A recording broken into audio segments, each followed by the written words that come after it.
It's Oklahoma Archery. Everything archery based out of Oklahoma for Oklahomans. Let's get it started. Hello, everybody. This is David Mosca, and this is the Oklahoma Archery Podcast. I'm Neil Cooley, and we got Rick Gilley with us today, fresh off his trips to the swamps of Metropolis, where he came out on top of the podium in the Senior Legends division. Rick, how was it being back on dry ground again? It was great. You really missed out, Neil. I tell you what, I'm sorry that you wasn't able to be there and wait around with us because it was quite a mess, to tell you the truth. Oh yeah, I got plenty of status updates from people that would just send videos of huddled together underneath an awning or sitting in the truck with the rain coming down. They're like, "Wish you were here, bud." Yeah, I'm like, man, I sure do too. It looked like a freaking awesome time. yeah. Those are probably some of the hardest conditions I've ever seen in my life. And I've shot a lot of tournaments, but when you're wading in water all day long, I mean, to the targets, where you're shooting from the targets, you can't find a place to set your bow down because it's water. I'm sure all the ranges weren't like that, but our two ranges were like that. And, my hat's off to the guys I shot with. We shot, in the Legends, we're the old guys. And so every one of our guys finished that tournament. And I looked at some of the other divisions, and in some of them, half the people dropped out. So I'm kind of proud of what we did. We all hung in there and went to the end. So, it ended up being a good tournament for us. Do they put you guys not at the very, very back of the place? Do you have a little bit shorter walk, or does it just wherever they can fit you in? Well, the first day we had a pretty good walk. I think we had to go by about 3 ranges, to get to our range. So it was back in there a little ways. The second day, fortunately, we were pretty close. In both days we got called off the range. So, the first day it was a pretty long walk off the range, then back onto the range. And, that makes it a little tougher, especially when conditions are bad. The second day closer, but the second day we actually had more water. So didn't make it a lot easier, but it made it a little easier, At least you got your courses finished. I mean, that's what really matters. Yeah. After last year, I think ASA was determined that they were going to finish them, Oh, yeah. Yeah. We were, and this is no disrespect to anybody, but our group was slow. We had some people that had a hard time getting around. And when you're in the mud and the water and everything, we were slow. We were the last group off the range both days. Both days, right at the end, we had some big downpours. A lot of people didn't get caught in them. We did, and we just had all kinds of little things happen along the way. One of our guys toward the end of the first round, his feet got stuck in the mud and he tried to move back and he ended up falling back into the water. And when he got up finally to shoot, he had lost his release. Oh. So we couldn't find his release. The water was about 6 or 8 inches deep. Finally, he shot his backup release, and we went on. It was funny. The second day, we were about down to our last target, and Robert, one of the guys that was shooting with us, he was last up, and we'd all shot, and Robert was over where his stool was, and Robert, it's your turn to shoot. And he says, well, I dropped my dadgum lens. Well, he took the lens out of his scope to clean it, and it dropped it in the water. So, okay, we're all standing around figuring out what to do, and you don't want to walk around in there because he's fishing around in the water trying to find it. And it was one scope where the lens was in a case. And for some odd reason, I guess it's plastic, it floated. And so we were standing there and we looked down in the water, and here's this round black circle in the muddy water. We reached down and picked it up, and it was his lens. That is just pure luck, is what that was. Pure, absolutely pure luck. Yeah. So he cleans his lens out, sticks it in his bow, and here we go. So it was, it was a test for everybody. So. Well, it's the same 2 days. Everybody's Friday, Saturday now, so nobody has an advantage. And I've never heard this from the ASA, but once they moved them off of Sunday, I wonder if they would use it as a rain out day, or would they just say all of Saturday's canceled, we're using Friday, or vice versa. So I don't know how it would work. Yeah, see, we were all wondering the same thing. We thought, well, if they have to call one day, will they carry it over to Sunday? And I don't know that anybody ever asked or, found out that, but it was my understanding that they were going to do everything they could to get it in that day. And like I say, the first day we finished at about 7:15 in the evening. Ooh. It was getting dark. It was pouring rain, and it was a lot of fun. Yeah. Did that make you thankful to be shooting in the 30-yard class versus the master seniors at 40? Oh, not real. I mean, yeah, it had to be a little easier because it's closer, But the trials and tribulations of shooting in that kind of weather are the same. It doesn't matter how far you're shooting, Yeah. Indoor, baby, indoor. Yeah. I figured that was coming. So, but yeah, I mean, shooting in the Legends, we shoot closer distance. So it was certainly easier than some of the classes, no doubt. But your stuff's still wet. Your bow's wet. Your string's wet. You're wet. Your release is wet. There's nothing easy about shooting 30 in those conditions. And in that kind of rain, guys tried to have umbrellas. I had some rain gear, but you can't, it's hard to shoot with rain gear on. So you're taking rain gear on and off. Well, if it's pouring down rain, you get wet. So, you might as well just stand there and take it and do the best you can and try to keep your scope where you can see through it. So at least you're seeing what you want to shoot at. And, just kind of put up with it. I felt, I don't know. Anytime you have adverse conditions, I try to tell myself that it's going to bother everybody else and that I'm not going to let it bother me, Yeah. and try to go in with that philosophy, because a lot of guys, it does really bother, And so I kind of went in with that philosophy. I'm just going to still shoot my arrows, same as I always do. My sight marks have been good. I'm going to take something and try to clean my scope out the best I can and see what I can and, go on with it. And a lot of guys were really fighting it. Fortunately, I didn't try to shoot any kind of lens in my peep. The guys that did were in trouble, most of them. So, you just have to do the best you can. And honestly, I shot one of the better scores that I've shot this year. I'm not sure how that happened under those conditions, but, I guess the archery gods were looking over me, and that's just the way it went. So maybe it was just your nonchalant attitude. Hey, I'll just do what I do and things are going to happen. I mean, you know what I'm saying? It very well might have been just that easy, good attitude with it. I mean, if they blow the horn and tell you to shoot, well, that's what you got to do. So it doesn't matter what the conditions are. And so we all just tried to make the best of it.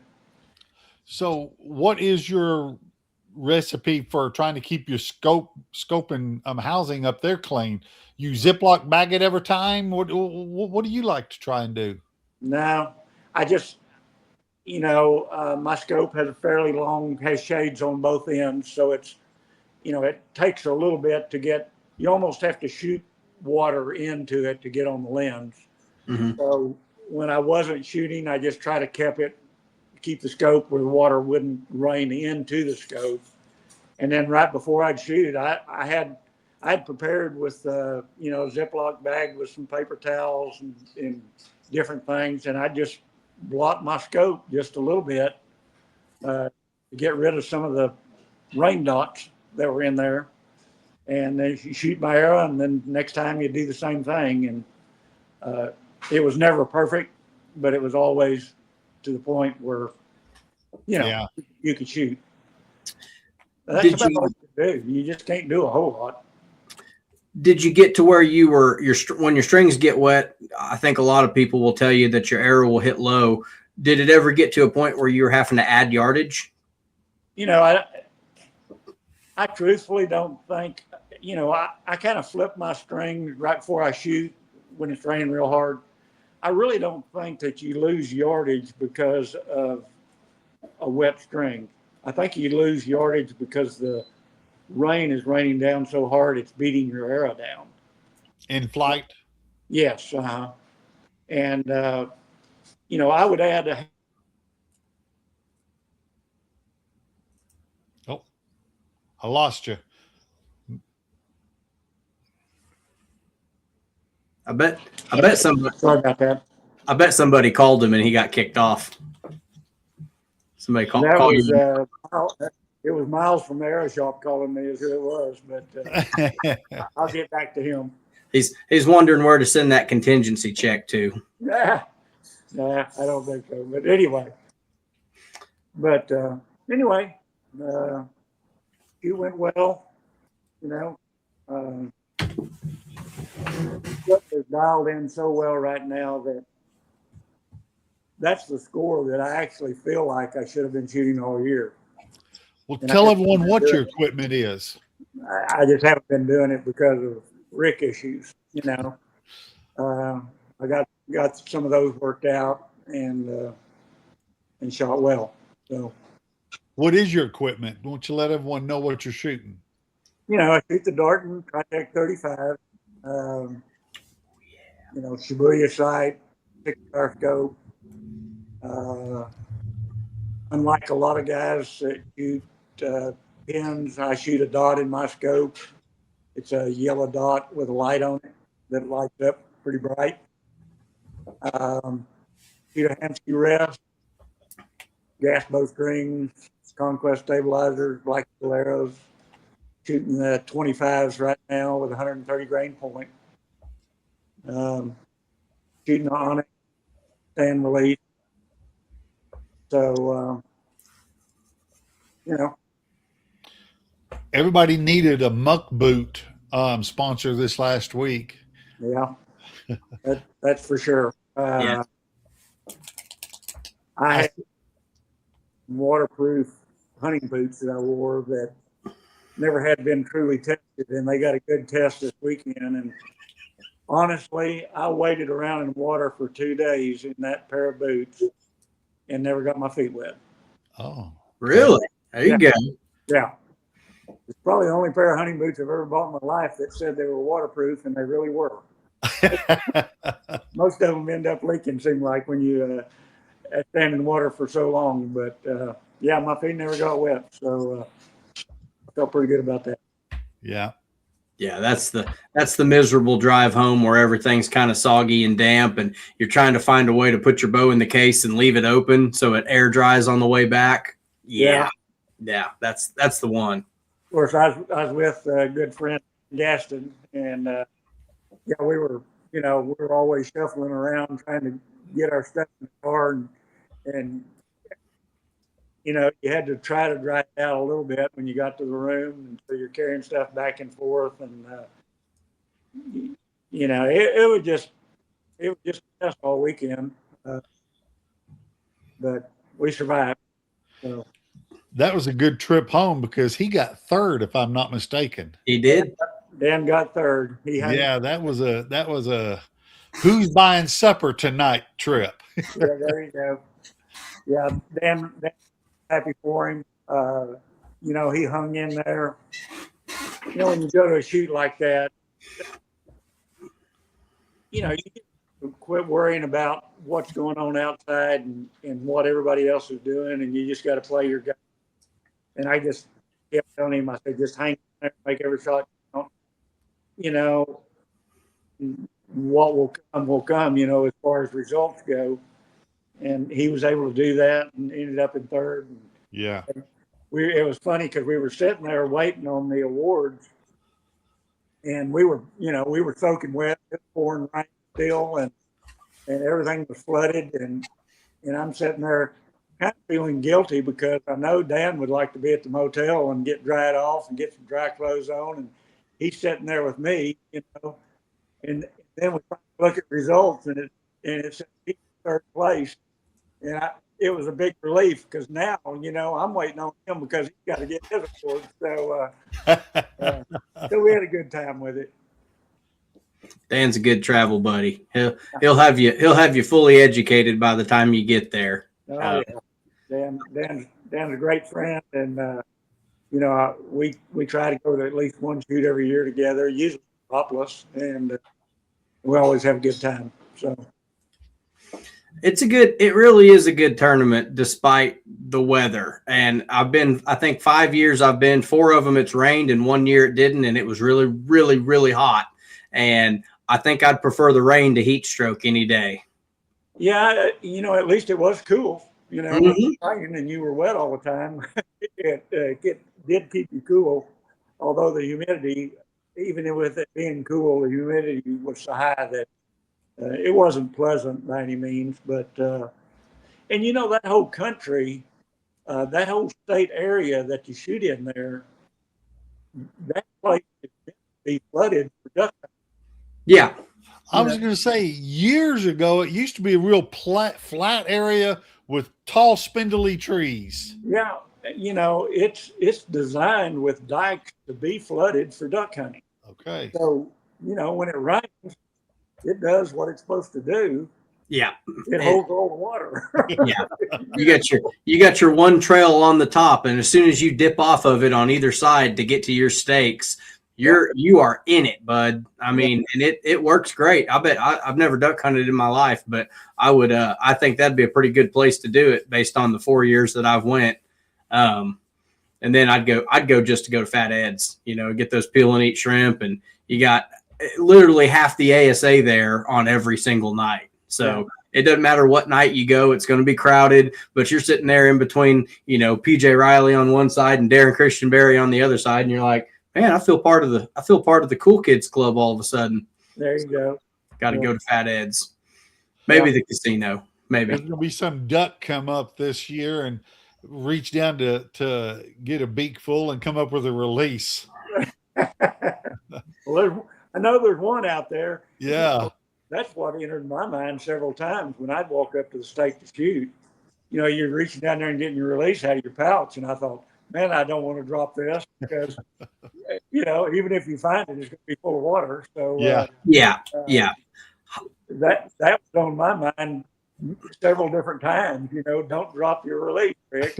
Yeah, but worried about the shot. It's my release I don't want to drop. That's right. Hey, I've shot a couple good scores in the rain. I've won one belt buckle in my life, and it was the Kansas State in the rain. 5-6 years ago, and it's enough of a distraction to kind of keep you, you know, out of your own nerves, out of your excitement of shooting. It's like, okay, you shoot your arrow, you cover the scope, you cover the peep, maybe cover the bow, maybe not, depends what's going on. And you walk to the next one, sit under your umbrella till it's your turn and get up there and do it again. And you do kind of get in a little bit of a rhythm for getting through those 20 targets. I got a question. I just thought of this. Does your rangefinder still work properly as far as proper distance with actual raindrops coming down, or will it give you a misread? No, I was wondering about it too when it started raining pretty hard, but I feel like mine worked the same whether you know, rain or not. Now, what rangefinder do you run, Rick? Do I? What rangefinder are you using? I'm shooting that. You would ask that, wouldn't you? The Bosch at Home.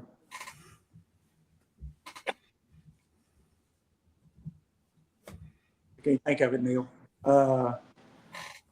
It's the one they came out with about 2 or 3 years ago. I remember we looked at him up there at Miles is at an indoor shooting, but I can't remember what you showed me either. Yeah. Jennifer heard us talking about it, and she's going to go in there and look. So Oh, I'll let you know. she's such a sweetheart. She's going to bail us all out. She's going to bail us. Yeah. So we had Chad Hilburn on the podcast after Foley, I think. He was one of our podium guys, and he had mentioned carrying an extra in his stool. And I was like, why in the world would you carry two range? You just carry a, backup battery. And he said one of them doesn't, when it gets like not raining, but misting, it'll throw your numbers off. And he pulls out his, I think the Vortex will do that. So he carries a loophole as a backup. And I was like, man, I've never heard of that. And about a week later, we were out at Bowtown, and it wasn't raining. It was just misty and foggy. And we were looking at like a 32-yard target, and it would say 11 yards, 12 yards, 178 yards, 11 yards, 178 yards. And I figured out real quick that Chad he wasn't kidding. There really are sometimes that it's not the raindrops, but it's when the mist is just heavy enough, it'll throw that laser off and do something funky with it. So you kind of got to watch out. Okay, this is the Bushnell Broadhead is the one they have. Bushnell Broadhead. Yeah, and I've really liked that rangefinder. It's very, very consistent. I mean, I just have a click the target about 3 times, and I can click 3 times that rangefinder, and normally they will all be within a tenth or be exactly the same. So I really like the rangefinder, and like I said, it worked great. I didn't see it at all. I was curious about that. I've not shot in the rain and have no plans on shooting in the rain. And if it is raining, I will state right now, I will not be shooting in the rain. Okay, that's out of the way. But I was just curious if you do have an issue with it or not. Yeah. Yeah, I didn't with that particular one. Nice. And I don't think any of and I don't know what all rangefinder guys were using. I know they weren't all like mine, but we would all click it, and we were all really consistent on our rangefinders were really consistent, usually within about 3 tenths. And even through the rain, we were verifying with each other, what the range was. Yeah, I don't think anybody had a problem. What was that? Pawnee, Dan and I shot in the same group, and the gentleman that shot with us, Dan and I was within a tenth right there. The other guy was a half a yard off every single time. Yeah, completely every time. His rangefinder was a half yard difference. Well, that happens. I understand some rangefinders ranging different. I mean, that happens. Yeah, I've had rangefinders before that were almost a half yard off. And on ASA, you just sight into your rangefinder, so it's not a factor, but it's yes, it doesn't match up with maybe what some of your, but as long as you're sighted in for your rangefinder, it's not a factor. Yeah. I say keep a spare battery in your stool. You don't want to be guessing. You want to be confident at full draw. And I've give away 3 batteries this year when somebody else's. It's always the little CR2s or whatever, C2Rs or whatever. Right. And they found out that I've got the goodies in the stool, and they come looking for it. And ain't one of them ever paid me $10 a piece. Yeah. Just giving it away. I mean, I'm not a very good debt collection attorney. I tell you that much. Yeah, that's one of the checklist things I do before I go to one bigger ASA. I always check my battery power and make sure, I've got a good battery in there, and I always have an extra battery with me too. So, how often do you got to check them? I mean, do you have to replace them? How often do they last you? My battery will run me all year. Okay. Usually, if I put one up at the beginning of the season, I'll go ahead and put a new battery in. Okay. And I've never had to change it out during the season. You almost had me gun shy, so I was fixing to go. I've got 2 left this year, man. Come on. I think you'll be good, Dave. I think. All right. That'll get me to number 6 and 7. So I just wanted to make sure. There Yeah. you go. I click it about 3 times and I'll say 31-4, 31-5, 31-4. And hopefully if I've missed it or I'm off, somebody will say, I just ranged it for 40, bud. You might have hit a stick in the middle of there somewhere. And, you know, they're probably so sick of me, they're going to let me shoot it for 33, but I don't blame them. Yeah. Yeah. You know, you always have to be careful if there's leaves or something hanging out there. I usually end up having to range about 24 targets. Because by the time I do it and I go back to my bow and I'm like, what the heck was that I looked at? And I'll walk back up there and hit it one more time now. Yeah. I had to do that this week in the mud and the muck, you know. I'd walk back there and one of the guys would be having a problem with something, you know, and get distracted a little bit and you're ready to set your sight. You'd think, did I range that for 29 or what did I range that for, you know? So, yeah.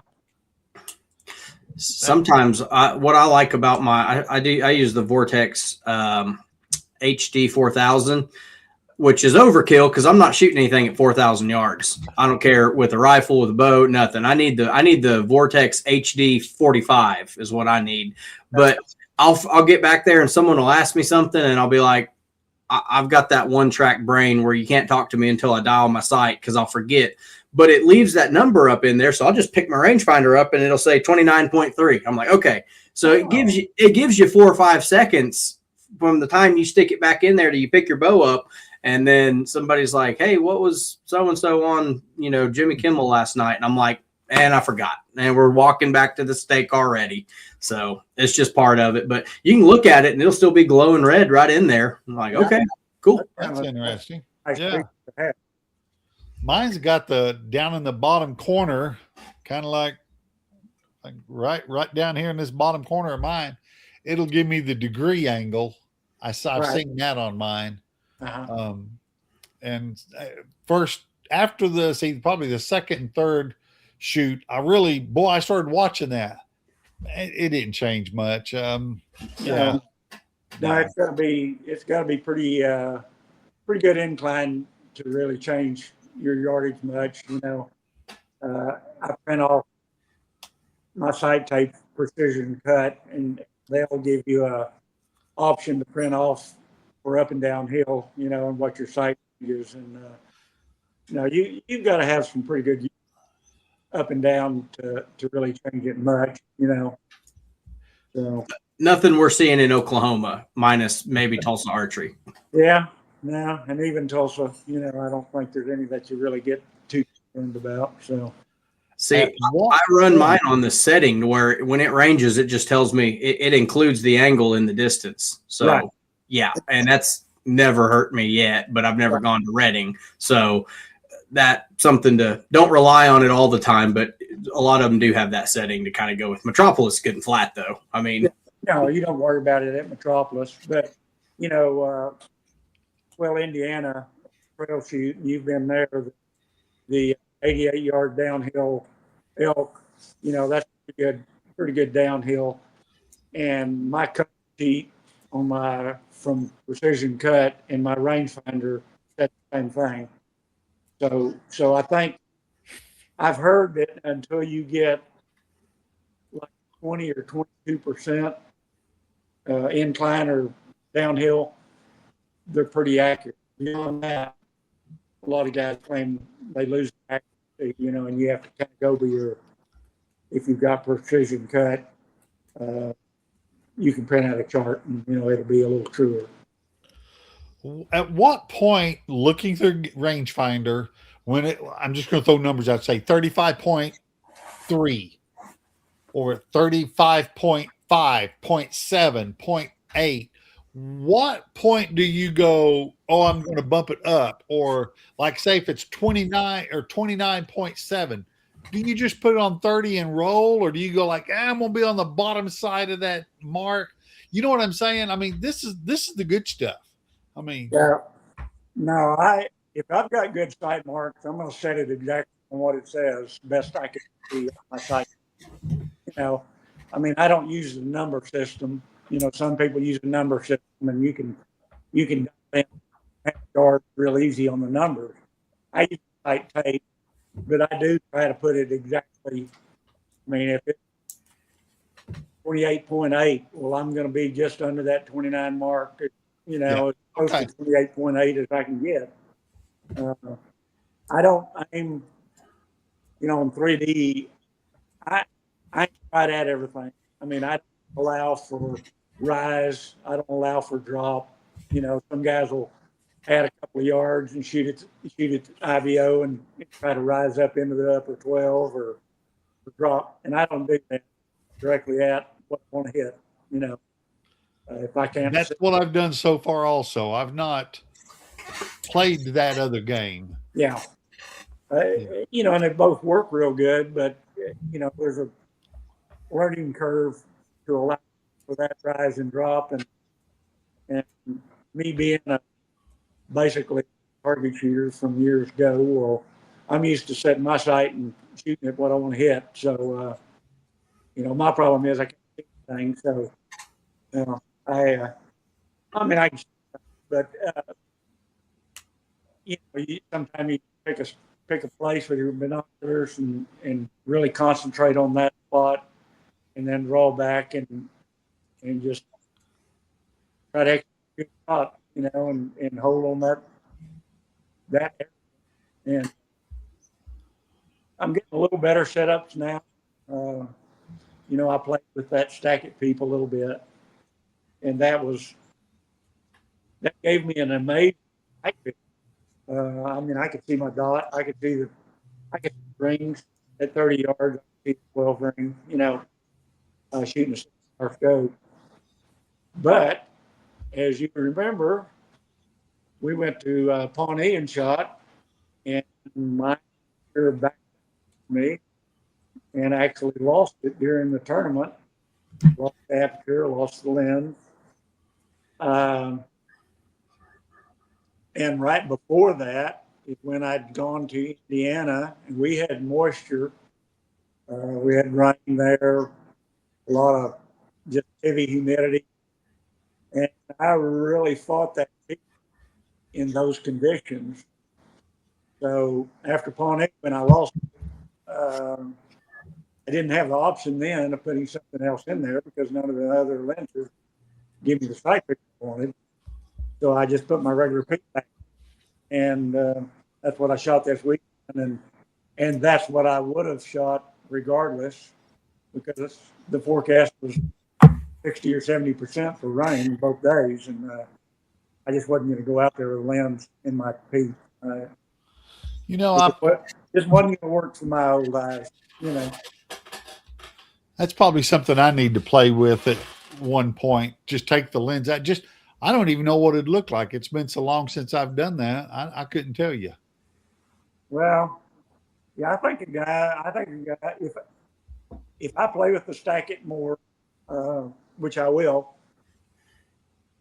certainly take the lenses out and just put an aperture in and shoot it some, and you know, see if it changes my mark.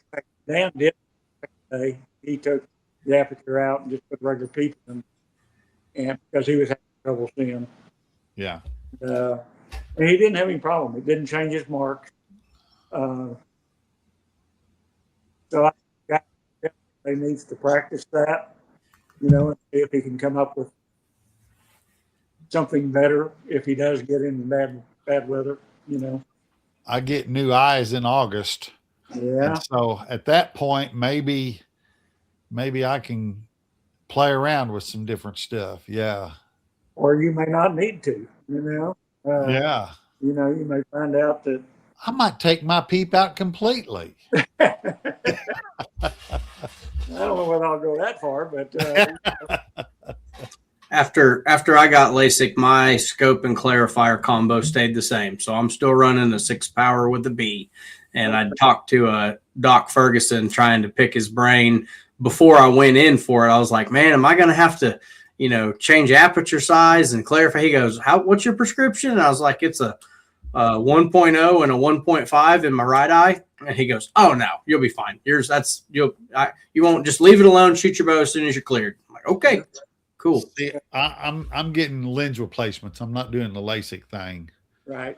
Yeah, I'm buying new ones. And I think that Dan, Dan had lens replacement in his eye. Yeah. And I think he can see his pen really well. It's just he was to clear the target up a little more, by using the clarifier.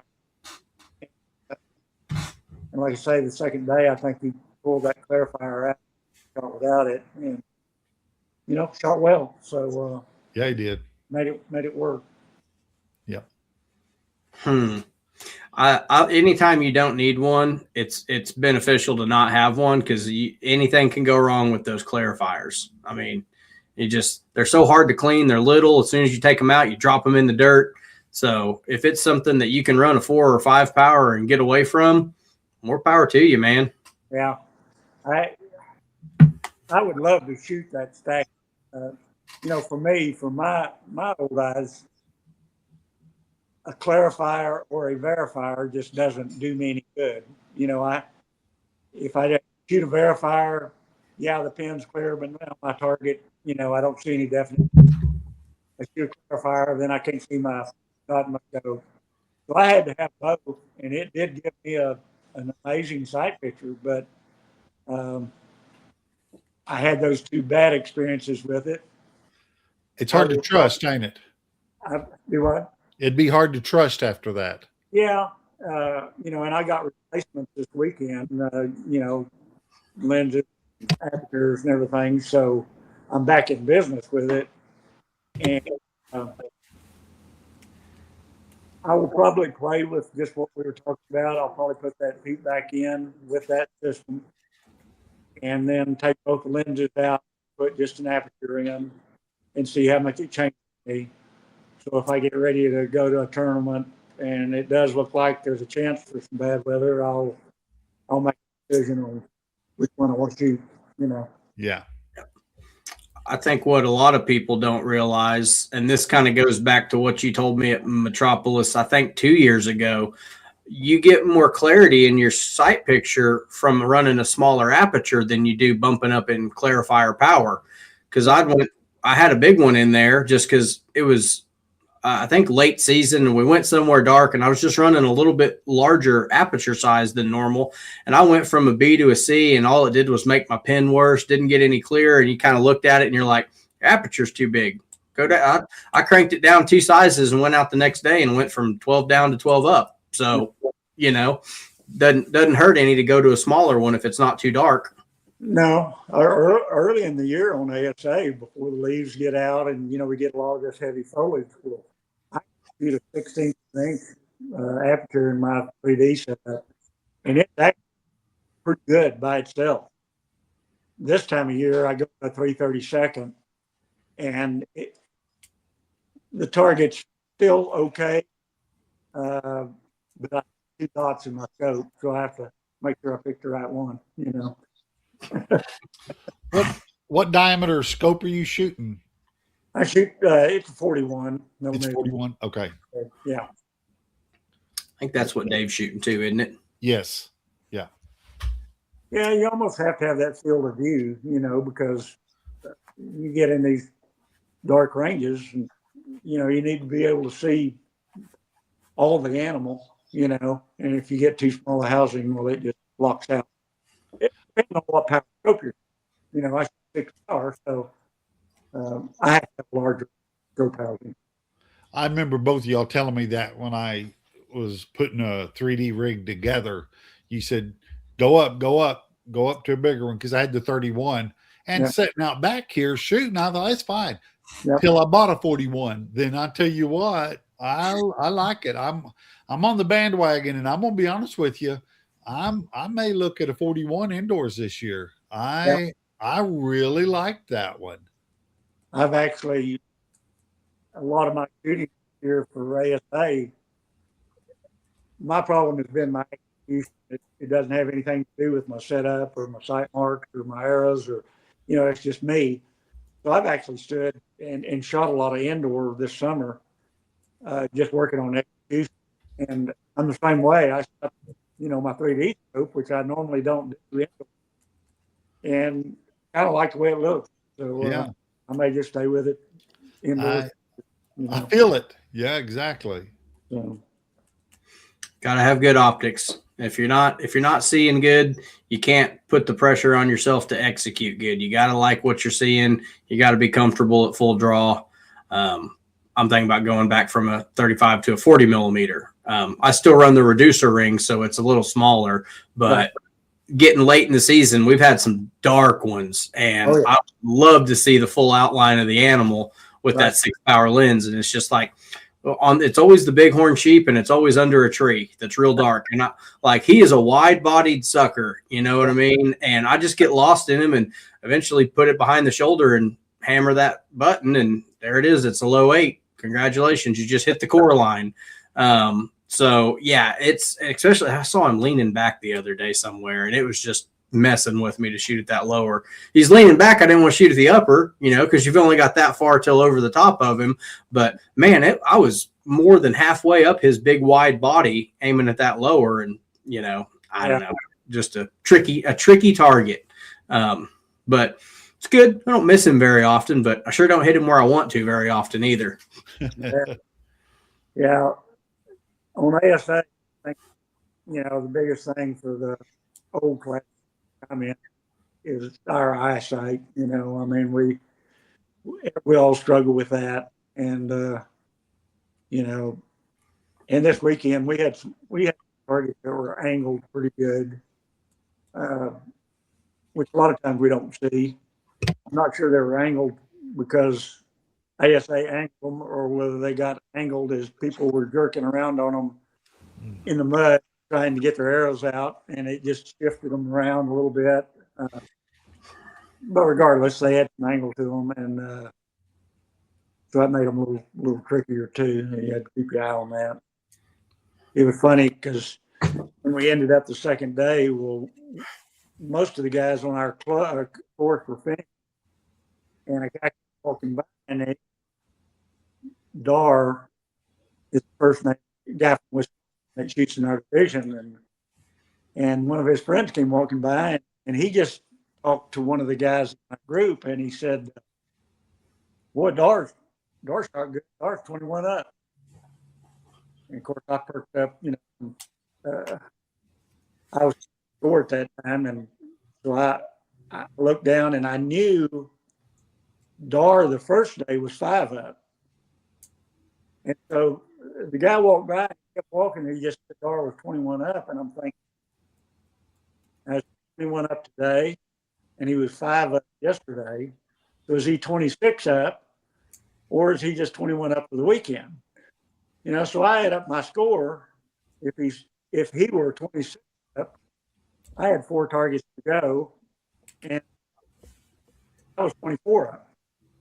So I thought, I'm going to need to shoot 12 or 2 if he's 26 up, or he's going to jump in ahead of me. And sure enough, the first one we walked up to was a maximum yardage turkey. And I'm not fond of shooting at a turkey anyway. And so I said, well, I'm not aiming at it here, so I'll just shoot safe 10.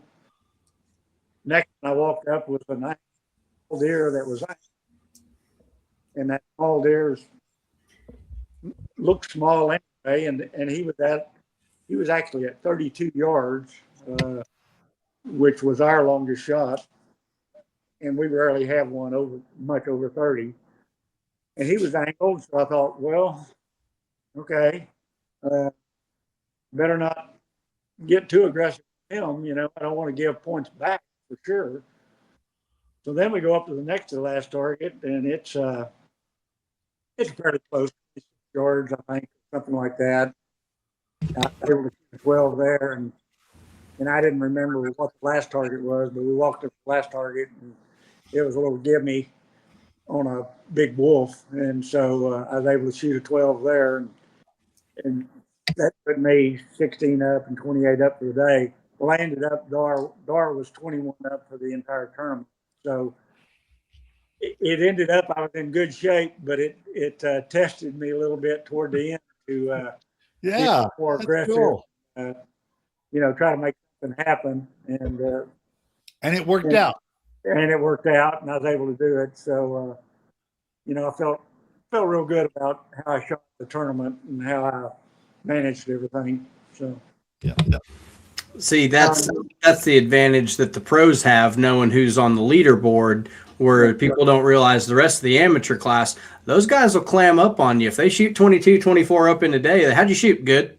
Yeah. And they just kind of go on down the path, and you're like, all right, guys. It's because that was back when there was a Friday option, and that score didn't come out till Sunday. Everybody's Saturday score came out. So now you can see day one, and I'm going through, watching at home, looking at every class and seeing how people did. And, I'll text them, hey, go finish strong tomorrow, or, I'll say, hey, don't blow it tomorrow, or, you got this, or something like that. The level of motivation depends on their temperament. It's like, act like you've been there, man. That just don't look confused up there on the podium. Don't look lost. I know guys think that legend division is just a little gimme division, but there's about 6 or 8 guys in there that at any point in time they can shoot a good range, and they will. And so you can't just, it's like any other division. I mean, we got to stay at the top of our game, because if you're not, somebody like Dar will come along and he will jump up ahead of you. And, this year, the first one that I won, I won in a tie, so that was a close one. I ended up winning the tournament because I had more 12. The next one was, I was third there, but the top 3 places were within 1 point. So it wasn't like, you could just coast through it, because we were all within 1 point. The next one, London, and it was, I think I won it by 3 points.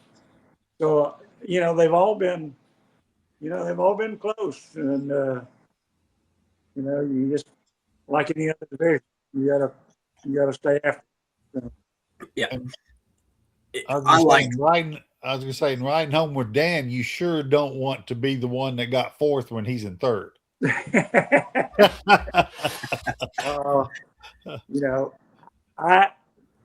happy for anybody to be good. I had a coach tell me one time, he says, as long as you apply yourself 100% on every shot, you can't be disappointed in the outcome.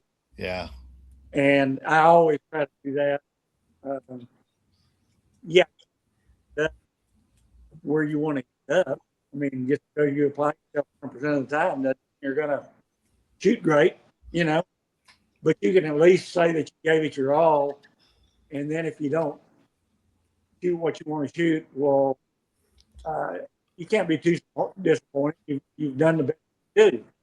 Yeah, you go home and figure out what went wrong and correct those things. So next year or next term, it'll be better, So anybody that's been ahead of me, more power to them. I've always, hey, that's what I'm trying to do. I didn't do it. You did it. Congratulations. I mean, next time I'm going to try to be there with you. So that's right. Yeah. It's a division full of people that have been there before, Sure. and they're not, because you want new people in ASA, you want new to competition shooters, but once you see them do good and bad and do good again and bad again, they're riding this roller coaster of emotion, and it's like, man, you just got to let it float and execute. And some days you're going to hit every one of them, and other times you're just going to be a fraction of an inch out of them, and you're like, I did my job. I missed more than I hit, and the bow's fine. I'm fine. It's all good. I'll get them next time. And that's about as mentally solid as you can come away from an event without winning. If you won, confidence and everything else. But if not, what are we going to do next time to make it better? What are we going to fix? Well, sometimes nothing's broke. Yeah. Foley, I went to Foley, and that was my 4th finish of the year, and I shot all around the 12. I mean, all around them, and I couldn't catch one to save my neck. It was just one of those tournaments where and maybe I had something a little off. Maybe I had something that was a little critical. Maybe it was just a bad week for me. I don't know. But it's one of those tournaments where I probably had 10, 12 targets that I was an eighth of an inch out of the 12 ring, and sometimes it goes that way. You're not going to win them all. You're not going to. Every day's not going to be a good day. So you just. That's when you pray for a 28-11 arrow. Right. Yeah. And sometimes that wouldn't be big enough. Yeah. Sometimes you're down there in the leg because you ran 35 at a 45-yard target. And that, and if you didn't aim for upper, you'd have whiffed it completely. At least there's good point in the leg if you can get your arrow around the rebar in it. So, it's happened to the best of us. I've seen it done, and usually it's on when a guy's having a good day, and you hate that. If they're already 20 down, go ahead and blank you a target. Get it all out of your system. But if you're 12, 14, 16 up, and you get excited and have a mental management moment, hate that for them. And because they're still going to beat me even with a blank. I'm sitting there at 2 up or 4 up, and they're 10 up with a miss. And it's like, man, that's going to be a long dadgum drive home. I tell you what. I tell you, Neil, I go at it no matter how good or bad you're shooting in a tournament. If I go into a tournament shooting rough and I'm struggling, you got to keep fighting. I had 3 tournaments last year. You might remember some of them. I had 3 national events last year that I lost by 1 point. 1 point. Well, one of them actually ended up tying and didn't shoot the shoot off and went up second. The other 2, I lost by 1 point. So it just shows you how important every arrow is. I mean, if you give up on one shot and just shoot it for the heck of it and hit whatever you hit, that may be the one shot that cost you the tournament, because you never know. Just because you're having a bad day, everybody else has a bad day too. So I mean, you just, I just always try to hang in there, do the best I can, and take care of my shooting. You can't do anything about the other guys. They're going to do what they're going to do. So you just got to manage your shooting, and whatever the outcome is, we'll either go home and make corrections, or you go home and feel good about how the weekend went. So You've already placed your bets. You might as well live with it. That's right. Yeah. Well, Neil, what else, boss man? If you're going to go to state, pre-register for us so we can start making those cards early. The link's on the Facebook page. I've been posting it and sending it to everybody. So if you haven't got it, don't worry. I'll get to you eventually. I think we're at 145 for pre-registration. Had a lot of people reach out with raffle prizes and giveaway stuff. So it's going to be a good event. We got 3 events till then, 3 qualifiers left. We got back 80 this weekend. So if you're not qualified for Kansas State ASA yet, here's your last chance to do that out at back 80 in Cherokee. They're going to do a 8 to 10 trickle start. Just because it's quite a drive out there. So you can sleep in and show up at 10, or you can drive early, get there at 8 and beat the heat. So dealer's choice on that one. We're going to trickle start you on one because it's a big kind of open path. So you only got to walk it once, trying to make it as easy as we can on you guys. Then the next week we've got Kansas State, Arkansas State, and then we've got a brand new range down at Magnolia Ridge. That's in the southeast corner. That's Mr. Randy Duran. He's out of Texas, but he's bought some hunting property in Oklahoma, and he's going to come let everybody shoot a qualifier on it. So looking forward to that one. That one's going to be good. I think I saw he was 12 up after day 1 in Metropolis I think he's in the senior open division. I'm not sure, but he had a good first day. So big shout out to Randy. He's going to open us up an Oklahoma range.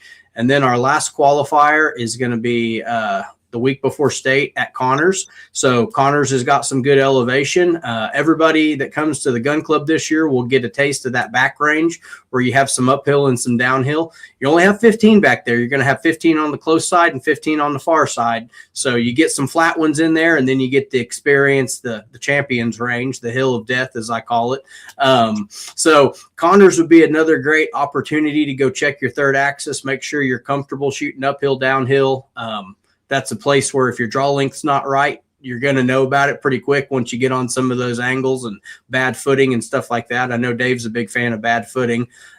So we're going to we're going to give you every chance we can to abuse yourself and get all your misses out before state. But if you're planning on coming, pre-register for it if you can. It helps us out a whole lot and hopefully makes the morning of a lot less chaotic. If you see me at state, I apologize in advance for whatever I say to you. I've probably got 7 or 8 people talking to me at once. So if I kind of got that terrorized, glazed over look to my face, just pat me on the ass and send me down the trail. Other than that, go shoot your bow, guys. Yeah, Neil, I was going to tell you, I saw what you did on allowing people to shoot 15 one day and 15 another day. And with the heat this time of year, that's really a good move. And I think that will benefit everybody. I'm sure glad to see you do that. That tough 30 targets this year, especially in those woods over there where you don't get wind down there. It gets pretty tough on everybody, and it's sure going to make a big difference, I think, in how people come through that tournament. So I hope it. We had about 9 people fall out on us last year over 3 days, and that was something the gun club said. Can you make it 20 targets? I said it has to be 30 by nationals. That's a rule that right. State champions have to state championships got to be 30. So we're not telling you have to shoot it in 2 days. If you're from out of state, and we got a lot of people pre-registered from out of state, and you're only coming down 1 day, you can still do 30 in a day if you're able to. But we're going to bring you off. We're going to get you fed, cooled down, put a towel on, get hydrated, get fed. We will have the mobile IV individual there. Her name's Aubrey. She's real fun. So if you get to getting heat sick or heat stroke or anything like that, we can pump you full of fluids real quick. But yeah, out of all the pre-registration, I think about 89% of them, if I did the math right, were spread over 2 days. So that, I think if you give them the option, that's the way they're going to do it. But if you've pre-registered over 2 days, and it's like my first year, it was only 85 degrees. It was beautiful that in 2024. If you get hot and shoot really good on the first 15, just everybody's got to hand their card back in after 15 targets. But you can tell us, I want to shoot on through. So we'll peer group you, and you can get them both done. You're not stuck with your days. You can change them at any time. Just text me and I screenshot it and I go scratch it out on your card later, or you can change it the day of. It doesn't matter. All you got to do is tell us. So we're here to make state as good as we can for you. Hope a whole bunch of you show up. We're going to try the number to beat's 253. I'd like to see it between 275 and 300. That's my goal of getting new people come try it out. And hats off to the gun club folks. I've been on the phone with Brad Peculiar and Rob York, and we're cooking up all kinds of fun stuff for you. So I hope you guys are going to be there. Well, you're doing a great job, and we appreciate it. We appreciate everything you do, Neil, and just keep it up. And I know it's going to run you crazy that weekend, and but we appreciate all that you do. So thank you. It's truly a blessing to do it. It's like my Super Bowl month. Once I get done, I get to go lay in the floor and forget about it for a couple months. It's time to kill big deer after this. And then it's going to be that one time a year that Dave just absolutely loves, where we all stand at 20 yards and sit there and cough and fart on each other. I'm willing to call my eye surgeon and see if he can move it up. Maybe I'll get to miss this heat and hot shooting stuff, man. Come on. Yeah. It's going to be good. You're the only one tall enough that we don't know if you'll fit on the podium or not. But no, if you're, I can promise you that ain't going to need to be worried about. It's a short podium, but I mean, you guys have such good groups that you get to shoot with them every time. we got 10 or 12 guys in K45, and it doesn't matter which 3 or 4 you shoot with. There's a killer in every one of them. So, I'm kind of jealous that you guys got, 5 or 6 guys on any given weekend, and them, you get to, kind of rub elbows with them and compete, target in and target out. Me, it's just who's going to shoot 26 up this weekend. Is it Jack Shaw? Is it Garrett Penley? Micah's had a couple of good tournaments. So I'm just worried about who's going to beat me. I'm just not even worried about trying to get through the other side of the tournament. But hope we see a whole bunch of you out there. If you have any questions, reach out to me. My phone's been ringing off the hook for 2 days now, trying to get everybody to figure out the 15 and 15 thing. I guess I didn't explain it very well to people, and Ryan Thomason told me you need to put a video out and explain what the procedures are, because no one has a clue what you're talking about if you don't explain it to them. I'm like, oh, great. Yeah, it's probably good advice, Ryan. So shout out to Ryan down there at Bow Shack. He's like, break it down, small words, make a video. All right, sounds good. Well, Rick, thanks for coming on. I appreciate the conversation. Well, thank y'all for having me. I enjoyed it, and look forward to seeing both of you down the road somewhere here. So. Take care, bud. Maybe we can meet up at Connors.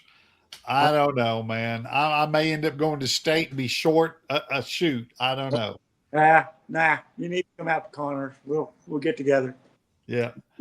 Congrats on your win again, Rick. Thanks for sitting down with us. Okay. Thank y'all. Bye. Bye.